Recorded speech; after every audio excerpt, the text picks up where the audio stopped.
Muy bien. Quiero que vayamos al libro de Jeremías, el profeta llorón. Así le decían.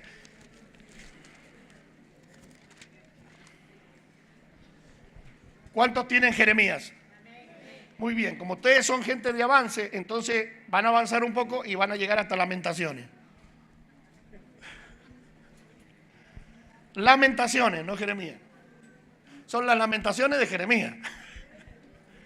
Libro de Lamentaciones, capítulo 5.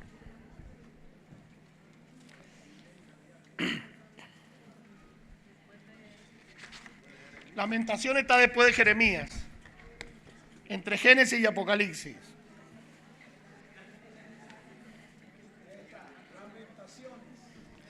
Lamentaciones capítulo 5, versículo 19.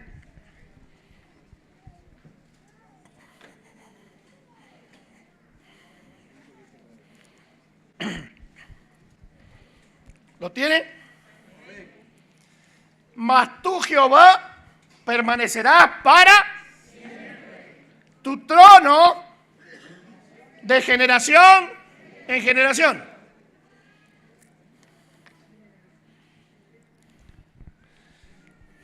Padre, te doy gracias esta mañana por tu palabra, por tu pueblo, por esta iglesia preciosa, valientes, esforzados, por lo que les has entregado al pastor, a ellos. Gracias, Señor, y gracias por tu palabra. Dame gracias para poder armonizarla y que ellos tengan un espíritu abierto para recibirla. En el nombre de Jesús. Amén. ¿Y la iglesia dice? Amén. Muy bien. Mas tú, Jehová, permanecerás para siempre.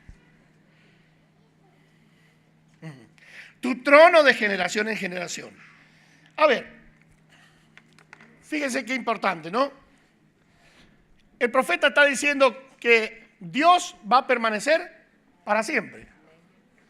Y si Dios permanece para siempre, como Él es rey, y un rey necesita un trono donde sentarse, si el rey permanece para siempre, el trono permanece para siempre.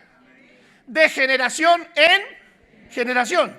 Y yo me puse a buscar el significado de la palabra generación.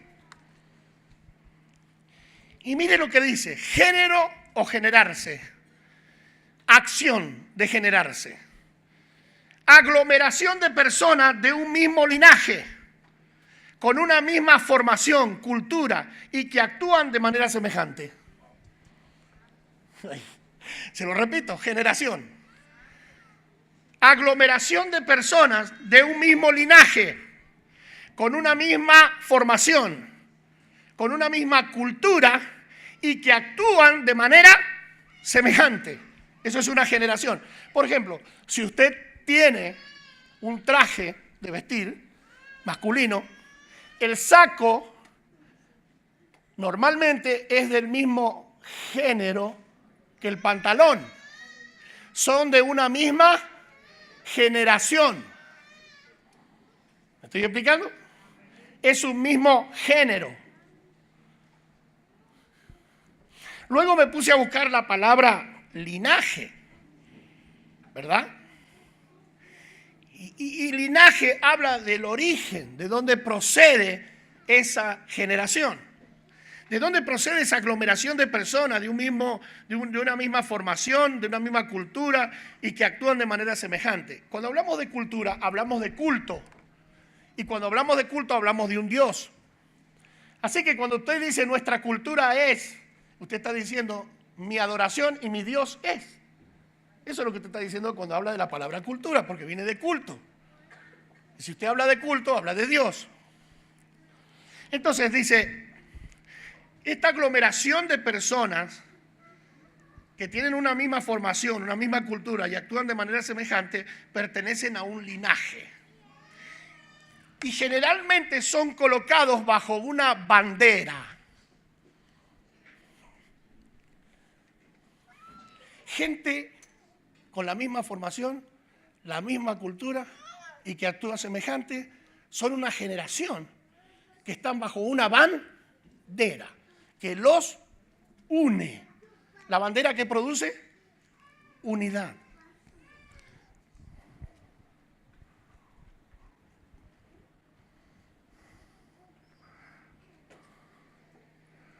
Ahora muy bien, la iglesia es un linaje y es una generación, tras generación, tras generación. El pueblo de Dios es generación tras generación y el pueblo de Dios procede de un linaje, tiene un origen. Mire lo que dice Primera de Pedro, capítulo 2, versículo 9. Mas vosotros sois linaje real, sacerdocio, linaje escogido, real sacerdocio, nación santa. Primera de Pedro 2:9. Mas vosotros sois linaje escogido, real sacerdocio, nación santa. Dígale al hermano que está al lado, tú eres un rey y un sacerdote. Tu linaje viene de un rey. Diga, yo procedo de un rey. Yo procedo del Rey de Reyes y del Señor de Señores. Ese es mi linaje, ese es mi origen. De ahí vengo yo. Aleluya. Y los que son de un mismo linaje son una misma generación. Piensan iguales, hablan iguales, tienen el mismo Dios, una fe, un bautismo, un Padre en los cielos. Una generación que procede de un linaje. ¿Me estoy explicando? Ahora, muy bien, diga conmigo, Jehová permanece para siempre y su trono permanece para siempre. Ahora, muy bien. La Biblia dice en Hebreos capítulo 4 que el que ha entrado en el reposo de Dios ha reposado de sus obras como Dios de las suyas. Diga conmigo, el pueblo de Dios tiene que entrar en reposo. ¿Por qué el pueblo de Dios entra en una vida de reposo? Porque cuando el pueblo de Dios es incorporado en adopción como hijo y es justificado, está llamado a vivir por fe. Y cuando tú vives por fe, tú descansas y tu fe trabaja. Antes de ser hijo de Dios, no había fe. El que trabajaba era tú y vivías sudando para lograr las cosas. Ahora no. Ahora tú descansas y tu fe trabaja. Habacuc. El profeta Habacuc dice, mas el justo por su fe vivirá. Y el que vive por fe lleva una vida reposada. Lleva una vida descansada. Así que la generación de reyes y sacerdotes de Dios, la generación de reyes y sacerdotes de Dios que viene desde la época de Israel y llega a ser la iglesia, esa generación de ese linaje está llamado a vivir una vida de reposo, una vida de fe. Y cuando tú te instalas en la dimensión de reposo y de fe, va a suceder algo. Levante la mano los que están viviendo por fe. O sea que están todos descansados. ¿Verdad? O sea, si estás viviendo por fe, has entrado en el reposo de Dios. Por eso es que te animas a aportar 30 euros en medio de la escasez, ¿verdad? Éxodo capítulo 17. Entonces vino Amalek y peleó contra Israel en Refidín. La palabra Refidín en hebreo significa reposo. El diablo te va a atacar cuando estás en reposo, viviendo por fe. Todo el que ha entrado en el reposo de Dios y vive por fe, recibe ataques de Amalek.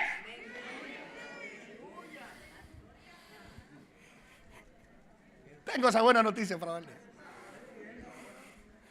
Amalek. Refidín significa reposo, descanso. Y dice que Israel, Éxodo 17:8, entonces vino Amalek y peleó contra Israel. ¿En dónde? En el descanso, en Refidín. Y dijo Moisés a Josué, escógenos varones y sal a pelear contra Amalek. Mañana yo estaré sobre la cumbre del collado y la vara de Dios en mi mano.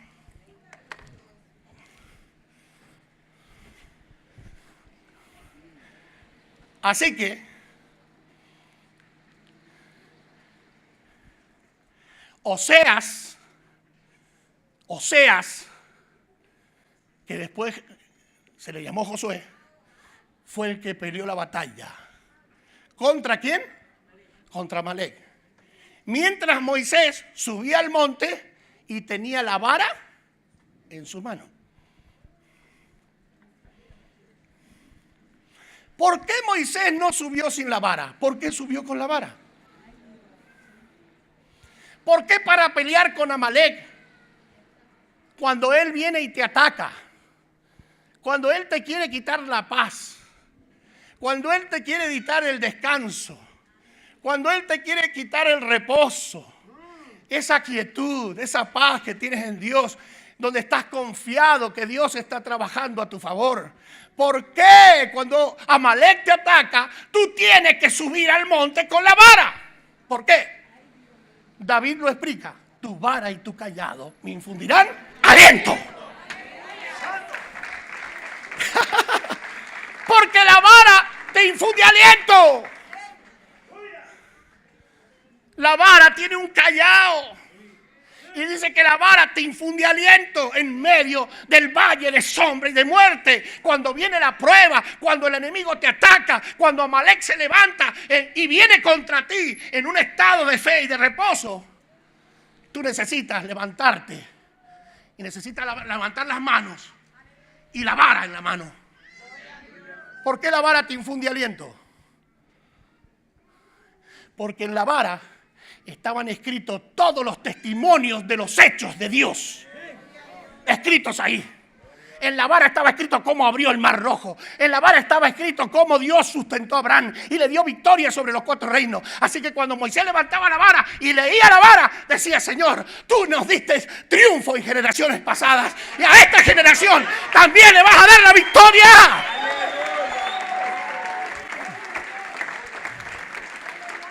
Ese aplauso es para mí. Denle un aplauso al que le da victoria generación tras generación. Al linaje de Dios. Ay, ay, ay, ay, ay, ay.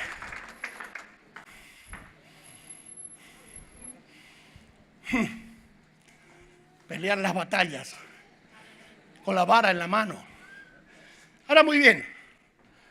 Miren lo que dice aquí.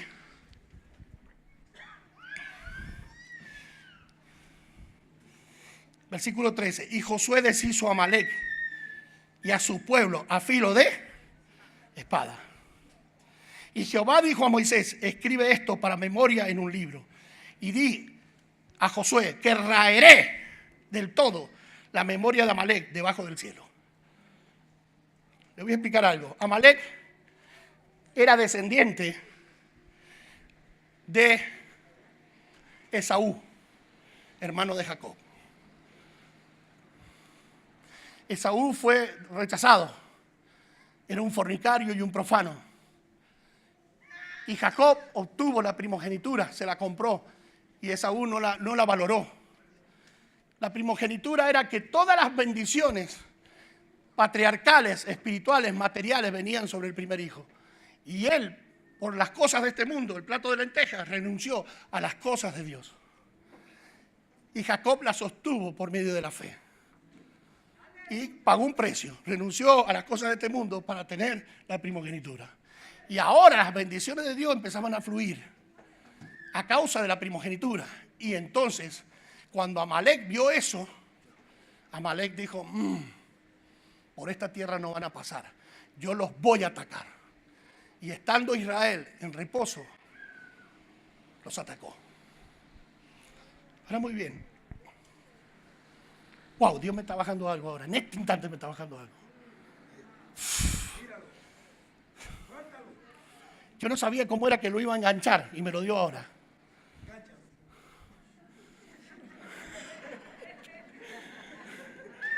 Ese negro es lindo.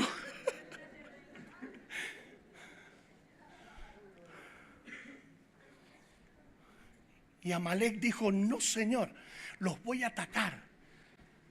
Ellos me han dado derecho legal para atacarlos. Y los atacó.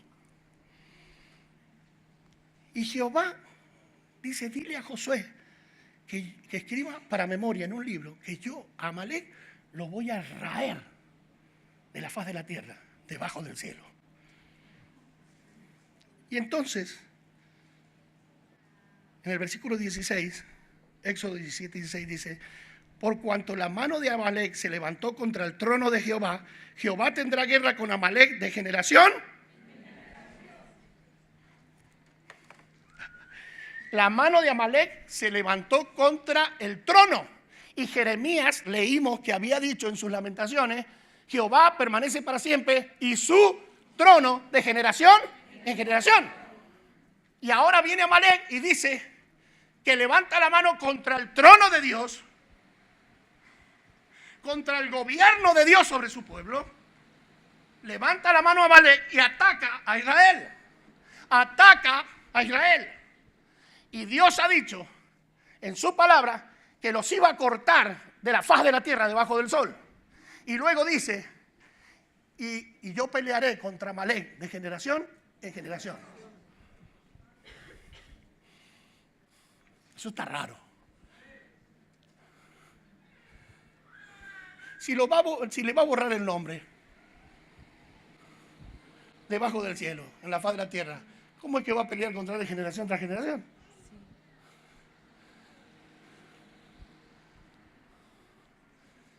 Porque una cosa son los planos materiales y otra cosa son los planos espirituales.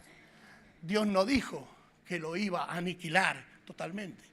Dijo que iba a quitar la operación de Amalec en la tierra, en ese momento bajo el cielo. Pero los principados se mueven en el segundo cielo.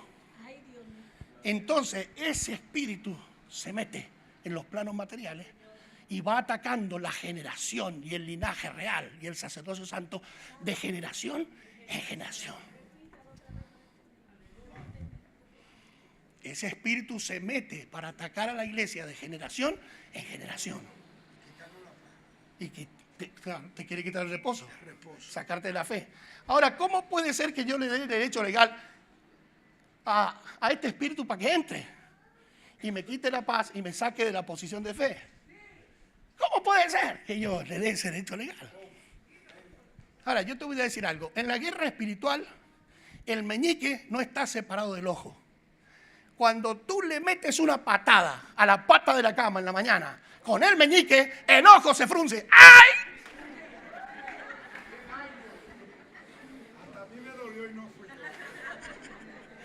Ahora explíqueme usted qué conexión tiene el meñique con el ojo.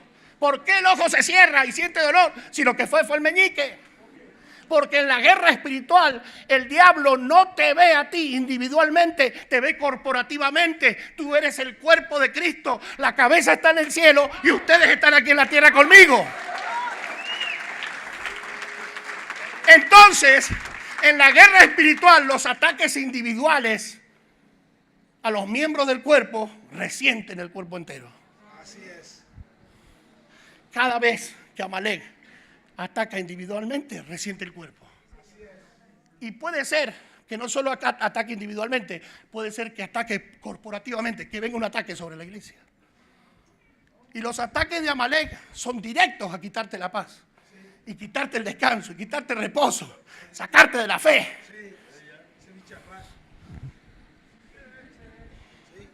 Así son los ataques de Amalec. Amalec te va a cerrar financieramente los caminos para asfixiarte, para afligirte. ¿Y cómo lo hace? Quiere traer desempleo al pueblo. Quiere traer duda al pueblo.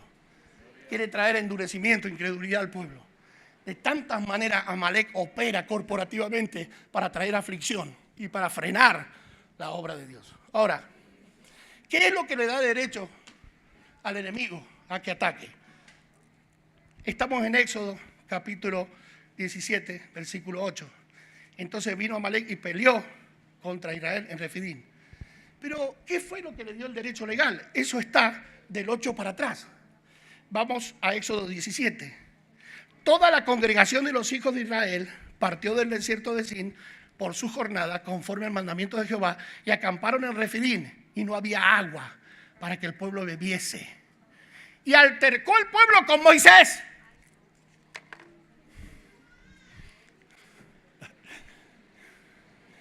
Dios los estaba llevando a un lugar de reposo. La roca los estaba acompañando. Y ellos, en su exigencia corporativa, se rebelaron contra el hombre de Dios. Y cuando se rebelaron contra Moisés, entonces vino Amalek y los atacó en ese lugar. Eso se llama abrir puertas. La iglesia no debe abrir puertas, ni de manera individual, ni de manera corporativa. La iglesia no debe abrir puertas, ni de manera individual, ni de manera corporativa. Ahora, muy bien. Estrategias de Amalek para debilitar la iglesia. Amalek ataca a la iglesia porque está en reposo, vive por fe. Está llamada a predicar. Y como está llamada a predicar, Amalek no quiere que la iglesia predique. Ahora, muy bien, analicemos. Si Amalek no quiere que la iglesia predique, ¿de qué manera podría impedir que la iglesia predique? Una de las maneras es que te llene de trabajo secular y no tengas tiempo para salir a predicar. Y otra forma es que te quite el trabajo para que no tenga finanzas en la iglesia para repartir tratados y ir con la Biblia y alquilar un lugar. Tiene tantas maneras de atacar a Amalek.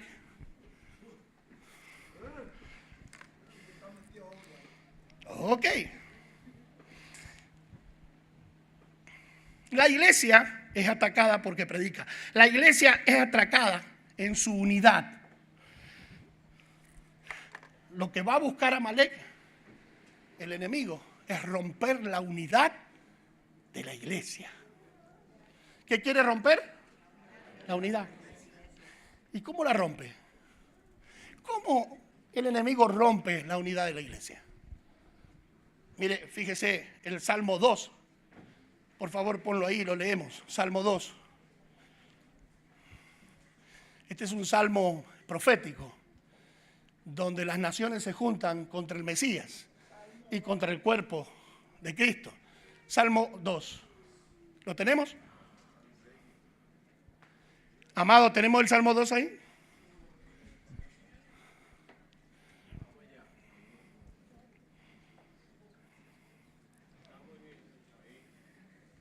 ¿Por qué se amotinan la gente y los pueblos piensan cosas vanas? El otro versículo.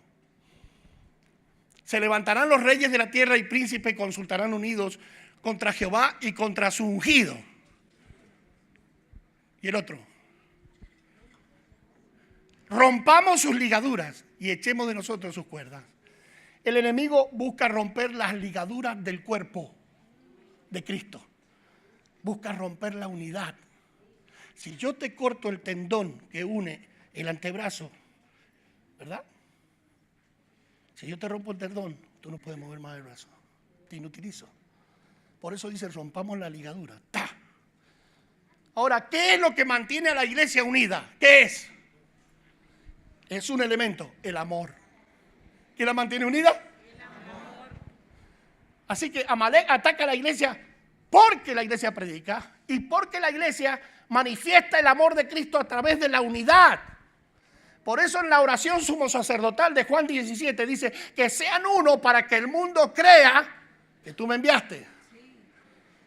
¿Por qué? Porque una iglesia unida es una iglesia donde fluye el amor de Dios. ¿Me estoy explicando? Entonces los ataques son individuales y son corporativos.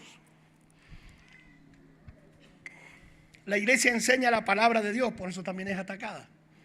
Fíjese, la iglesia es atacada porque predica. La iglesia es atacada porque está unida. La iglesia es atacada porque la iglesia enseña la palabra de Dios y la transfiere a las vidas. Cuando una persona conoce la palabra, tiene la espada del Espíritu en la mano para matar a Amalek. Mateo capítulo 4, escrito está, Satanás. El Señor lo venció con la palabra. Así que, 3 razones muy importantes por las cuales el enemigo ataca a la iglesia. Están llamados a predicar, manifiestan el amor de Dios a través de la unidad y la iglesia transfiere la verdad, la palabra a las vidas. La guerra individual y la guerra corporativa afecta a todos. Satanás lucha con todas sus fuerzas para romper la unidad de la iglesia. Hace estrategias para que la iglesia no pueda predicar y para que no pueda ser enseñada la palabra dentro de la iglesia. Ahora, muy bien. La única manera que tiene de desarticularnos es crear división. Las relaciones y las reacciones nuestras son las que crean la división. La forma de relacionarnos entre nosotros y las reacciones que tenemos generan la división. Cuando las relaciones que tenemos son incorrectas y las reacciones que tenemos son incorrectas, entonces el enemigo aprovecha para traer el enojo. Y el enojo le genera un terreno legal a Satanás para operar. Por eso dice, no se ponga el sol sobre tu enojo, no des lugar, porque el enojo es el espacio legal que él usa para meterse en una iglesia y empezar a romper las ligaduras. Pa, pum, a cortar, a desarticular el cuerpo de Cristo. ¿Me estoy explicando? Así que la forma de relacionarnos y la forma de reaccionar es lo que le genera al enemigo el terreno legal que es el enojo para traer división en la iglesia. Cuando los creyentes pecan unos contra otros. Ahora, muy bien. ¿De qué manera deberíamos relacionarnos? A través de la verdad. Si usted se relaciona con otro hermano a través de la verdad y el otro hermano está en la verdad, entonces la relación no va a sufrir pérdida. Tenemos que caminar en la verdad todos. Por eso es que una generación y un linaje es un conjunto de gente que habla una misma cosa, vive en una misma cosa, experimentan una misma cosa. Tienen un padre, una fe, un bautismo, tienen una unidad. ¿Me estoy explicando? Ahora, muy bien. Debo relacionarme con mis hermanos a través de la verdad. Debo relacionarme de manera bondadosa. Debo ser bondadoso. Debo estar preparado para perdonar. Diga conmigo, el perdón es un ingrediente del amor. Una iglesia que no sabe perdonar es una iglesia que vive dividida en sí misma. Y una casa dividida no puede permanecer, no puede conquistar, no puede avanzar. Estoy explicando, entonces hay que aprender a perdonar. Y se debe quitar la amargura del corazón. La amargura. Efesios capítulo 4, versículo 23, por favor. Efesios capítulo 4, versículo 23.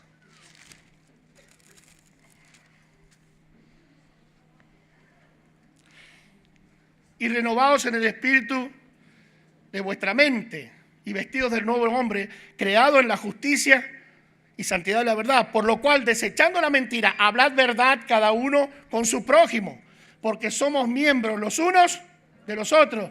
Airaos, pero no pequéis, no se ponga el sol sobre tu enojo, no deis lugar al diablo. ¿Se da cuenta? Tenemos que vivir en la verdad y hablar la verdad, relacionarnos a través de la verdad entre nosotros. Y debemos utilizar la bondad para relacionarnos entre nosotros y debemos tener un espíritu perdonador para evitar que el enojo genere un terreno donde el diablo se meta y parta la iglesia. ¿Me estoy explicando, hermanos? Muy bien.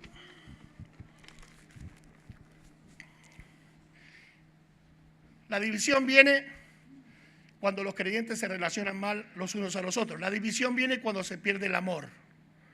La división viene cuando se busca el interés propio,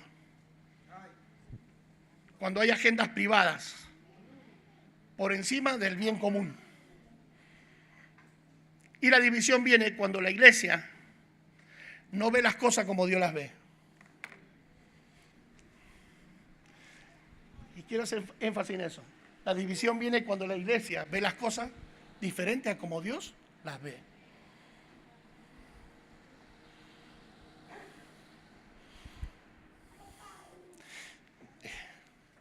Es un espíritu que generación tras generación hace introducciones en los planos materiales para luchar con el linaje escogido.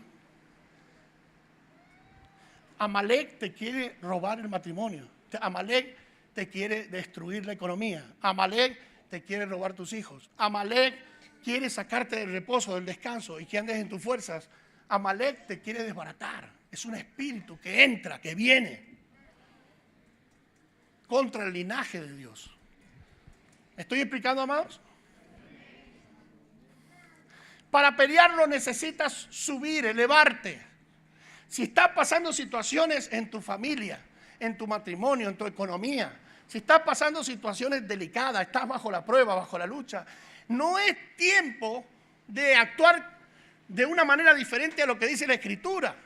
La palabra dice que Moisés, en medio del ataque, en medio de la rebelión de su pueblo, que había generado un espacio, un terreno de legalidad para que Amalek los atacara, en medio del ataque dice que tomó la vara y subió al monte. Y empezó a levantar los brazos, y cuando levantaba los brazos, la victoria se iba manifestando sobre Amalek. Cuando tú levantas los brazos en adoración y en alabanza a Dios, el matrimonio se empieza a enderezar, la economía empieza a cambiar, la atmósfera de todas las cosas empieza a cambiar, porque es que lo que pasa es que Jesús lucha en favor tuyo, porque Josué es una figura de Jesús. Jesús empieza a luchar en favor tuyo cuando tú levantas los brazos, cuando tú lo adoras, cuando tú miras los testimonios antiguos en donde Dios operó en tu vida. Porque el Dios que te salvó, el Dios que te sanó en el pasado, el Dios que apareció en los momentos difíciles en el pasado, es el Dios que va a aparecer en la situación presente. Él no te va a dejar, no te va a abandonar. Pero tienes que levantar los brazos, tienes que levantar la vara, tienes que leer en la vara lo que Dios hizo contigo en el pasado y lo que hizo con otra gente. Todo está escrito ahí. Entonces eso te infunde aliento. Te infunde aliento. Ahora muy bien, cuando tú sientas que los brazos se te caen, si tú sientes que los brazos se te caen, tú necesitas reforzarte teniendo a Aarón a la derecha y a Hur a la izquierda. Hay veces que en medio de la batalla los brazos se te caen y tú necesitas a Aarón y a Hur. Aarón, ¿están aquí? Aarón era de la línea sacerdotal, levítica, y Hur era descendiente de Judá.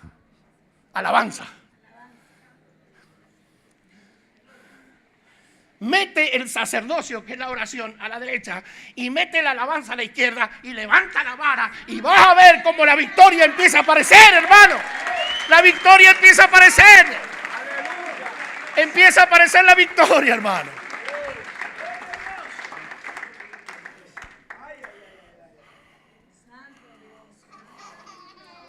Así que, fíjense, recibimos ataques individuales, recibimos ataques corporativos. Somos una generación, tenemos un linaje, nuestra bandera es Jesucristo. Estamos ligados por el amor y la unidad para poder avanzar. Pero ese espíritu luchará generación tras generación contra nosotros. Te luchará a ti y luchará a tus hijos. Luchará a tus nietos y luchará a los hijos de tus nietos y luchará a los nietos de los hijos de tus nietos. Generación tras generación, el linaje escogido va a ser luchado y atacado. Y generación tras generación, dice Dios que su trono y su reino permanecerán y que la mano de Él estará siempre contra Amalek.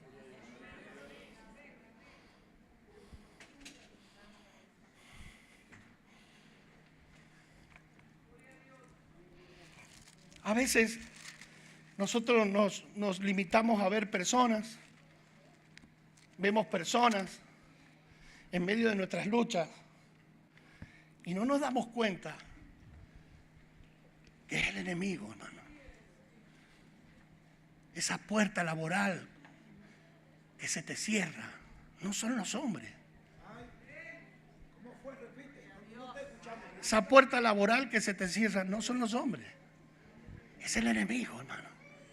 El enemigo te quiere cerrar, asfixiar financieramente para que te vuelvas a tu país. Él no te quiere aquí en Europa. Él te quiere fuera de Europa. Porque sacándote de Europa debilita esta iglesia y debilita el avance del evangelio en medio de una generación que está estableciendo el islamismo en Europa.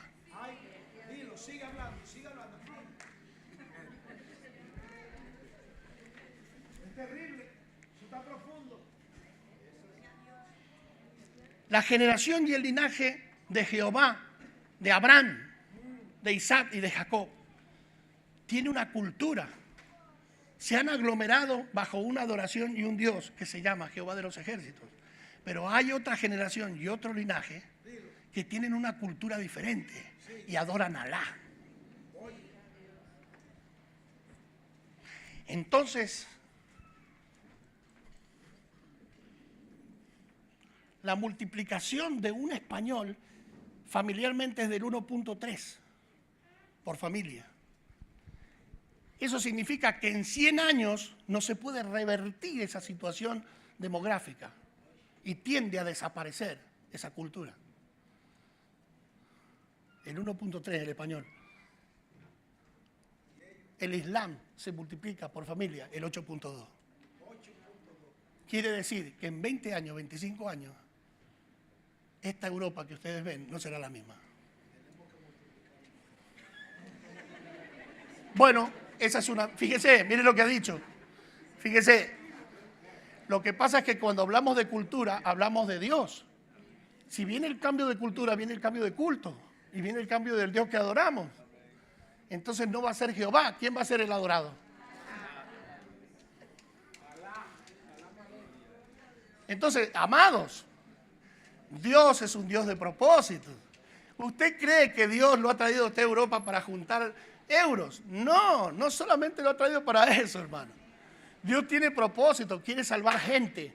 Dios quiere establecer su reino, su iglesia aquí. Me estoy explicando, hermano. Y usted forma parte del proyecto. Usted forma parte del proyecto. Yo le voy a decir algo, mire. Ese hombre que está sentado ahí con esa mujer, podrían agarrar los 7.000 euros que entran en la iglesia y embolsárselo y alquilar un localcito más chico. Porque hay alquileres de este tamaño que no valen 7.000 y no tienen ese edificio arriba.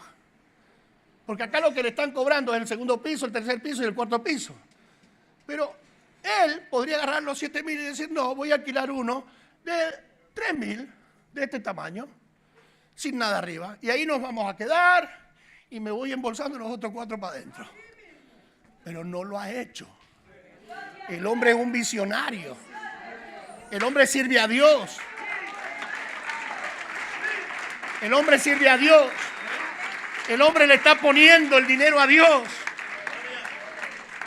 Y el hombre necesita gente que entienda que es una generación y un linaje escogido de reyes y sacerdotes que viven para Dios, no para ellos. Para Dios vive. Para los propósitos de Él necesitamos establecer la iglesia, solidificarla, extender el evangelio en Europa. Necesitamos salvar lo que más podamos antes que esto se pudra todo. Así es. Hay que rescatarle al Señor su pueblo, que tiene mucho pueblo en Europa. Hay que salvárselo, hermano. No sé si vamos a poder frenar lo que está pasando con el Islam. Lo que sí sé es que Dios nos llamó a salvar gente en este continente. Y eso se hace con gente valiente, gente visionaria, gente de reino. ¿Usted cree? A mí, hermano, con el dinero que me mandan de Colombia, yo me voy a Colombia y vivo bien. ¿Por qué tengo que yo estar pasando sacrificios aquí? 20 grados bajo cero en Suecia. No hablo el idioma. No hablo, tengo la barrera del idioma. Tengo 20 grados bajo cero en invierno. Son las 4 de la mañana y sale el sol. Son las 3 de la tarde y oscurece. Y lo que come un sueco no es lo que come un argentino. Barreras por todos lados. ¿Y qué hago ahí yo? Con 60 años. Estoy loco. No, estoy ahí porque Dios tiene un propósito en la ciudad de Gotemburgo. Y su propósito está por encima de mis intereses personales. Y el propósito de Dios aquí en España con esta iglesia está por encima de los deseos y los intereses personales de ese matrimonio. Por eso es que alquilan el edificio en vez del localcito.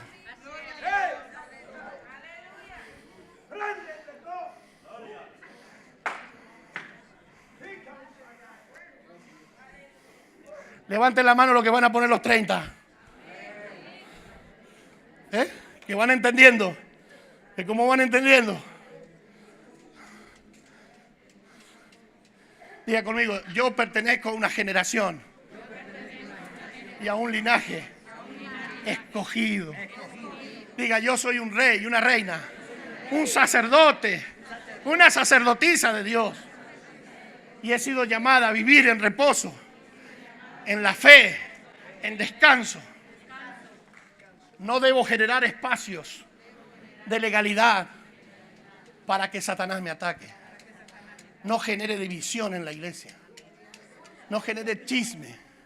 No se enoje demasiado. Usted se puede airar, pero no pecar. Póngale riendas al enojo. Guíelo al enojo. La ira es un caballo salvaje que usted lo tiene que montar y ponerle riendas y llevarla a la ira. ¿Sabe cómo yo desahogaba mi ira? Yo fui militar 15 años en mi país. Sí. Y cuando me airaba contra los superiores, como yo era el encargado del casino de sus oficiales y de toda la vajilla, decía: soldado, páseme un plato. Agarraba el plato y le decía ¡pah! Y me iba. Y descargaba la ira contra el plato. Pero no pecaba. A lo sumo tenía que pagar el plato. Usted la ira la tiene que conducir.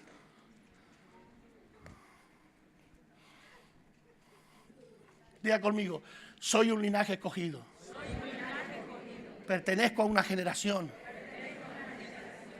que adora a Dios, al Dios verdadero. Estoy llamado a vivir una vida de fe, de reposo. No voy a generar espacios de legalidad para que Satanás me ataque, ni ataque mi iglesia. No voy a generar división. No voy a guardar el enojo. Antes que se ponga el sol lo resuelvo. Voy a tratar a mi hermano con amor. Voy a perdonarlo cuando falle. Y voy a guardar la unidad del Espíritu.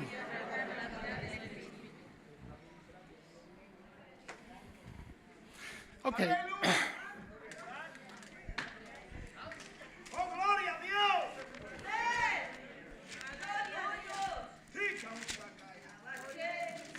¡Oh, gloria al Señor! Números capítulo 10.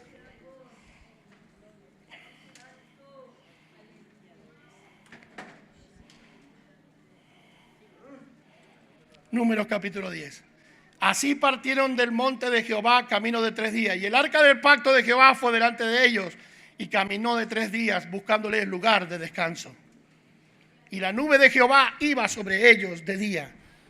Y desde que salieron del campamento. Y cuando el arca se movía, Moisés decía: levántate, oh Jehová, y sean dispersos tus enemigos. Y huyan de tu presencia los que te aborrecen. Y cuando ella se detenía, decía: vuelve, oh Jehová, a los millares de Israel. Así que mire qué cosa, ¿no? Ellos iban caminando y el arca del pacto, donde estaba la gloria de Dios, iba a 3 días de distancia de ellos. Diga conmigo: Dios siempre va delante de mí, buscándome un lugar de descanso.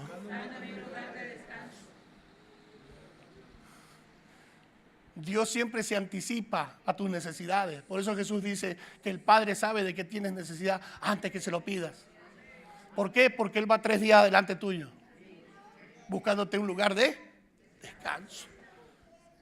Lo que pasa es que tienes que caminar esos 3 días hasta alcanzar el arca. Porque cuando el arca encuentre el lugar tuyo, se detuvo. Y cuando se detuvo ahí, tú llegas y tú sientes que hay paz. ¿Cómo te vas a dar cuenta que la gloria de Dios te es? Porque tienes paz. Diga conmigo: el arca se detuvo aquí. Aquí tengo que estar.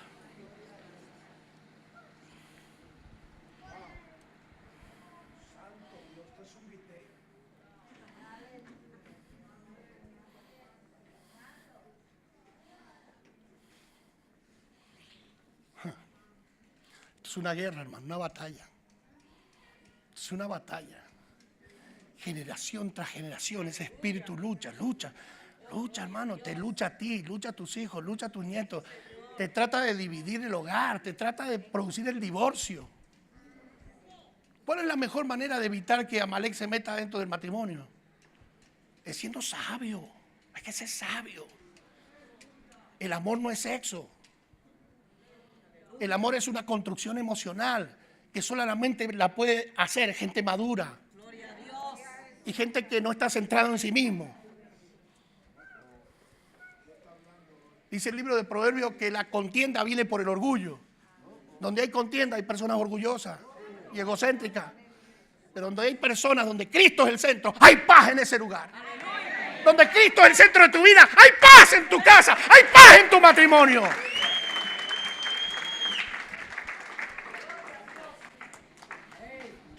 La pastora me sorprendió esta mañana porque llegó y lo agarró a su moreno y se lo llevó para el baño arriba allá. Y venía con una bolsita. Y ella vistió a su morenito. Mire, mire cómo lo puso, mire. Pantaloncito nuevo, camisita, mire, mire. Y sale del baño la pastora y me hace así, mire, me hace. Sale la pastora del baño y me hace así. Y entonces le digo yo, pequeños detalles de escasos relieve inmediato que denotan finura en el trato.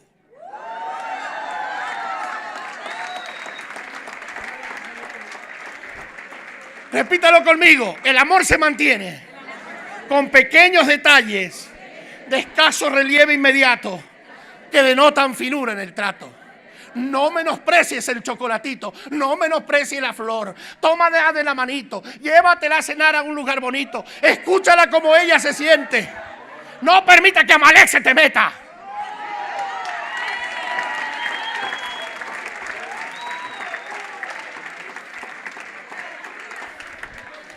El amor es una construcción emocional. Y para amar a tu esposa la tienes que amar como Cristo amó a la iglesia. Y Cristo, para demostrarle amor a la iglesia, se subió a la cruz. Murió a sí mismo para salvarla. Un hombre que muere a sí mismo es un hombre que busca a su esposa y la restaura. Y si le ve arrugas y manchas, la lava con la palabra. Y no permite que venga nadie con un jaboncito bajo el brazo a meterle una lavada.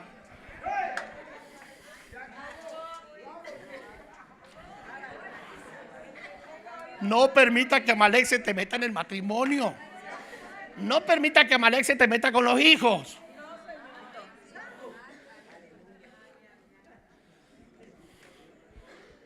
¿Qué tiene que hacer con los hijos? Diga conmigo, oírlos, abrazarlos, enseñarles y ponerle límites. Y no mover los límites. Y Amalek no tiene lugar ahí, te lo aseguro. No dejes que se meta en tu matrimonio. No dejes que se meta con tus hijos. No dejes que se meta en tu finanza. Diezma y ofrenda. Y pon los 30 que prometiste. Porque más vale no prometer que prometer y no cumplir.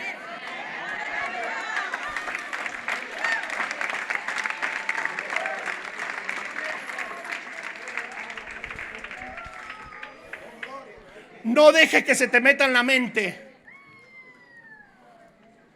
Medita de día y de noche la palabra de Dios. No permita que haya un espacio libre.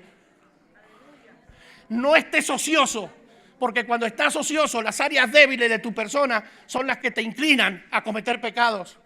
La persona ociosa es la persona que cae en pecado porque sus áreas débiles se empiezan a manifestar y lo arrastran. Por eso dice la palabra, añadiendo a la fe virtud, a la virtud dominio propio, amor fraternal. Y haciendo estas cosas no caerás jamás. Y no te dejarán estar ocioso en cuanto al servicio del Señor. O sea que la fe es dinámica, es actividad. Tienes que estar sirviendo al Señor constantemente. En cuanto dejaste de servir a Dios, empezaste a inclinarte a los lados débiles. Y Amalek, la carne empieza a ganar.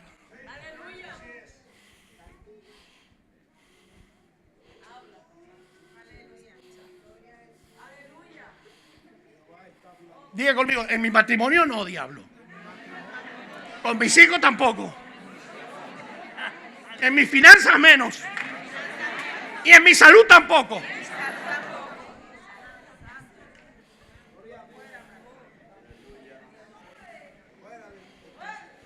Porque lucha generación tras generación. Él va a lucharte. La pregunta no es si me va a luchar el enemigo. La pregunta es cuándo me tocará entrar en batalla. Porque ya la guerra está planteada. Desde que tú dijiste Jesús es mi Señor y mi Salvador, pasaste a pertenecer a una generación y a un linaje diferente. Y Amalek te va a atacar. Generación tras generación. Pero dice Jehová, mi mano estará contra él. De generación en generación. enemigo quiere remover los principios de mi reino en tu matrimonio. Quiere remover los principios del reino en tus hijos. Quiere remover los principios del reino en tu familia, en tu finanza, en tu salud, en tus relaciones. Él viene para remover los principios del reino. Él quiere sacar el trono, mi reino, de tu corazón. No lo voy a permitir, dice Dios. Mi mano estará contra él de generación en generación.